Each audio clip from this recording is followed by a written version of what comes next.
Hello, everybody, and welcome to the Tuesday edition of Video Clips, which is brought to you by WellnessForumHealth, the Wellness Forum Institute for Health Studies.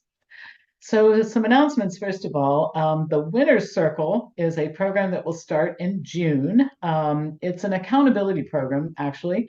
There will be 8 sessions, and each will feature a topic related to optimal health, guidance for permanent change, sharing by each of the participants, problem solving, and open Q&A. In addition to the classes, we're going to provide you with meal plans, recipes we know you'll enjoy, a review with some feedback of your food journals a couple of times per month. You'll get a monthly newsletter from our favorite Healthy Habits coach, Mary Marshall, who is going to be involved in this series as well to help with visioning and self-awareness and goal setting. So if you're interested in this, send me an email at pampopper@msn.com, and I will be happy to send details, and then you can think about it. If you are having trouble just getting yourself organized to be consistent, I highly recommend. We're good at helping you with this. Next thing, in March, we offered a free boot camp for consumers. A lot of you took advantage of that. So in June, we're going to do the same thing, 3 days, 3 hours a day for health professionals. And we'll also admit some people who are thinking of entering the healthcare professions. You do have to apply because we don't want everybody in this. We really wanted this to be a health professionals training program. So if you'd like to fill out an application to participate in this free program, 9 hours of free education, just send me an email at pampopper@msn.com. And again, you can be in the healthcare professions, or if you're thinking of doing something like going back to school or nursing school, or you want to look into our nutrition educator program or a certified health educator program, you can also apply to be included in this free program in June.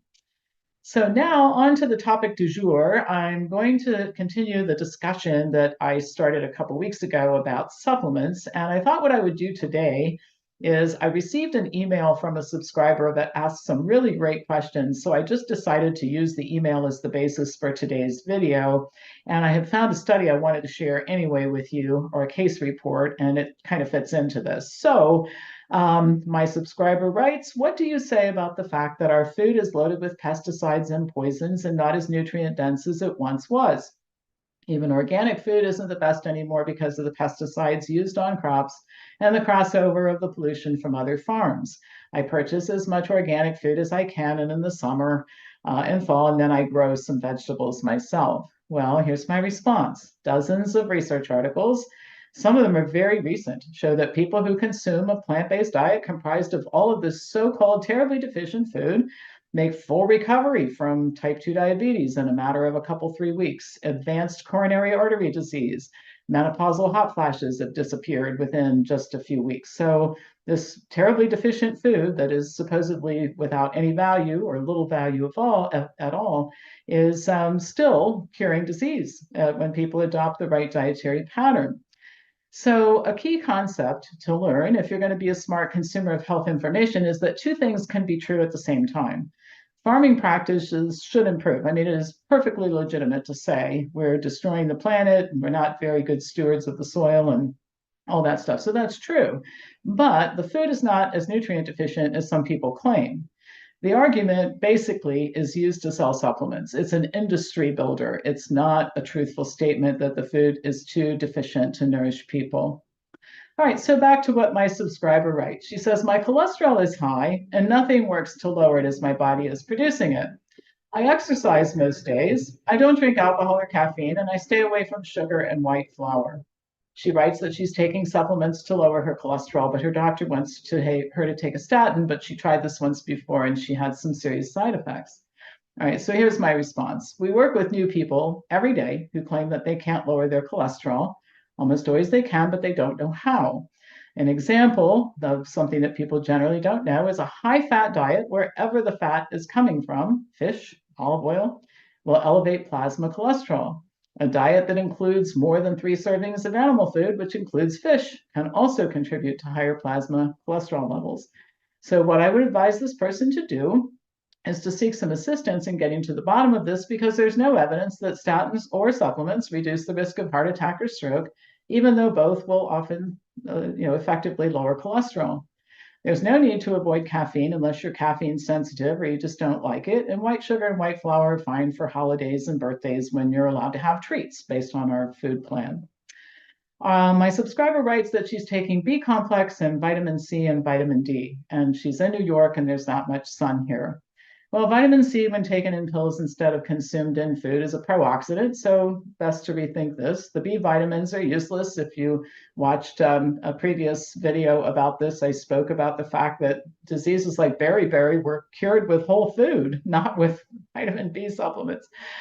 There's plenty of sunshine in the summertime in New York, and the body stores vitamin D in the fat tissue for use in the wintertime.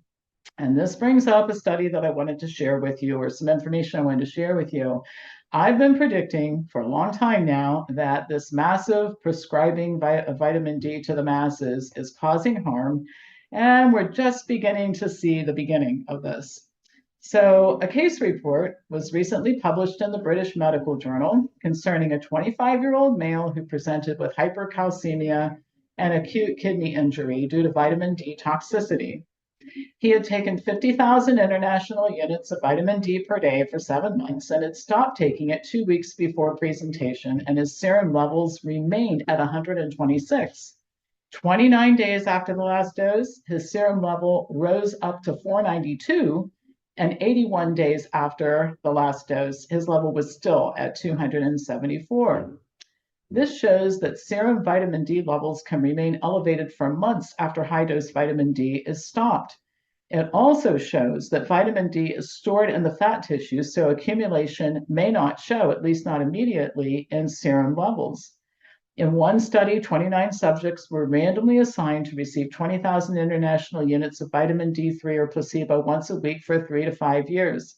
At the end of the treatment period, the mean concentration of vitamin D in adipose tissue had increased by 550%, while serum levels had increased by only about 60%. Vitamin D is not a vitamin, people, it's a hormone. And the medical professions, both conventional and alternative, have gone off the deep end and insisted that even newborn babies should take it. Worst of all, the evidence doesn't sway. I call them the fervent, true believers in vitamin D. And even when reminded it's not a vitamin. By the way, this is a very important issue. The definition, the medical definition of a vitamin is something that your body cannot produce, and it must be consumed in food. There's very little vitamin D in food, and your body produces it. And when you try to override the body's natural systems, these kinds of things happen. And again, what's so scary about this is that the unbridled enthusiasm for the latest, greatest thing, there always is something latest, greatest that the medical profession wants to do to everybody.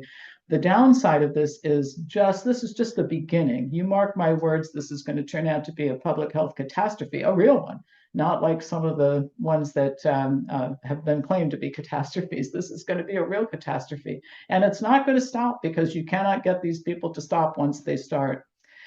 So anyway, some very disturbing information about the potential harm from vitamin D. And I think this should stop. So if you're taking it, I think you should reconsider. Lots of articles in our library, well-referenced articles in our library to look at before you make up your mind. All right, so back to my subscriber. She writes that her doctor wants her to take estrogen since she's in menopause, and her estrogen levels are low, which she's been told is the cause of her hot flashes. She has so far said no, but wonders what to do. And my response to that, actually, the issue is almost always not that estrogen levels are low, but rather too high and unopposed by progesterone, a hormone that facilitates pregnancy. And of course, after your reproductive years, your progesterone levels decrease. And so the key here is addressing the higher than normal estrogen levels, which it's best to do so before another problem arises like breast cancer or ovarian cancer. The subscriber finishes by stating that she used to take even more supplements and she wonders what to do next. And so here's my advice. First of all, fire the practitioners who promoted these ill-advised strategies. You need to stay away from these people. Or if you want to interact with them, join Wellness Forum and learn how to read and understand medical and health information so that you don't continue to be misled and potentially harmed. And by the way, that's whether you're a practitioner who's wanting to be more helpful to people, or you are a consumer who's wanting to not be harmed by practitioners who don't know these things, then that's what we do. That's our business, informed medical decision making for consumers and for healthcare professionals, leading to better health outcomes. So if you're interested in any of the things I've talked about during this video, please send me an email at pampopper@msn.com. I will make Monday's newsletter, the next Monday's newsletter. I'll include this vitamin D information because I think it's really important for you to make a very considered decision before you continue down the path of taking large doses of a hormone when blood tests don't really tell you what is going on with your body and vitamin D. So look for that in next Monday's newsletter. All right, that's all for today. As usual, pass this on to anybody who you think would enjoy watching it, and I'll be back to you on Thursday with more news.